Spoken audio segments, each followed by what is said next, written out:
గంగలు మొదలుగా నదులు వనంబులు నానా మృగములు విహిత కర్మములు వేద శాస్త్రములు అంతా రామమయం.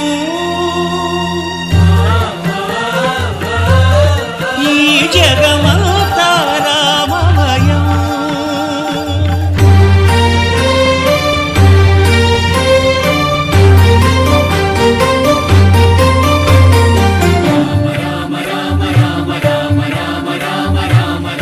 సిరికింజప్పడు శంఖ చక్రయుగముంచేదోయి సంధింపడు ఏ పరివారంబును చీరడు అభ్రకపతిన్ వల్లింపడు ఆ కర్ణికాంతర ధమ్మిల్లము చక్కనొత్తడు వివాద ప్రోత్థిత శ్రీ